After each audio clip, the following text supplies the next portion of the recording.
हजरत उमर रजी अल्लाह ताला अन्हु इस्लाम कबूल करने से पहले इस्लाम के बहुत बड़े दुश्मन थे। यहाँ तक कि आप अपने घर से तलवार लेकर निकले थे गलत मकसद से। लेकिन जब रसूल अल्लाह के घर जा रहे थे, रास्ते में हजरत उमर को पता चला कि आपकी बहन ने इस्लाम कबूल कर लिया है। यह सुनकर आपने रास्ता बदल दिया और अपनी बहन के घर पहुंचे। वहां पर आपको कुरान पढ़ने की आवाज सुनाई दी। आप घर के अंदर गए और अपनी बहन से लड़ने लगे, लेकिन बाद में आपने कुरान के लफ्जों से मुतासिर होकर इस्लाम कबूल किया। हजरत उमर इस्लाम कबूल करने के बाद हर एक मुनाफिक और काफिर के घर पर गए। दरवाजा खटखटाते, अंदर से आवाज आती थी कि कौन आया है। आप फरमाते उमर आया है। सब खामोश हो जाते थे। आप कहते थे कि मैंने इस्लाम कबूल कर लिया है, आओ और तुम भी मेरे साथ शामिल हो जाओ। यहाँ तक कि आपने ऐलान करवाया कि अगर किसी को अपनी बीवी को बेवा करना हो, बच्चों को अतिम करवाना हो, वो उमर के मुकाबले में आए। किसी में भी इतनी हिम्मत ना थी जो हजरत उमर का मुकाबला कर सके।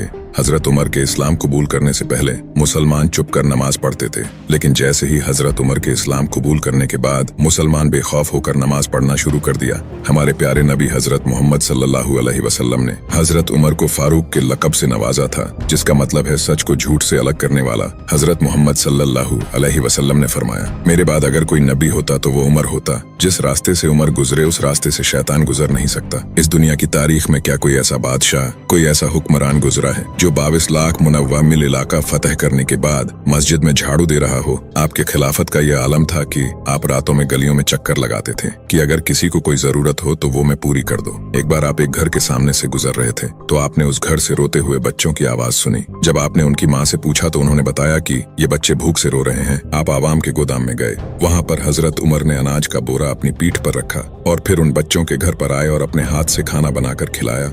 आप उन चुनिंदा सहाबियों में से थे जिन्हें दुनिया में ही जन्नत की बशारत मिल गई थी। रोमन और पर्शियन जैसे अंपायर आपके कदमों में आकर गिरी थी। ये शान थी हजरत उमर इब्न खत्ताब रजी अल्लाह ताला अन्हु की।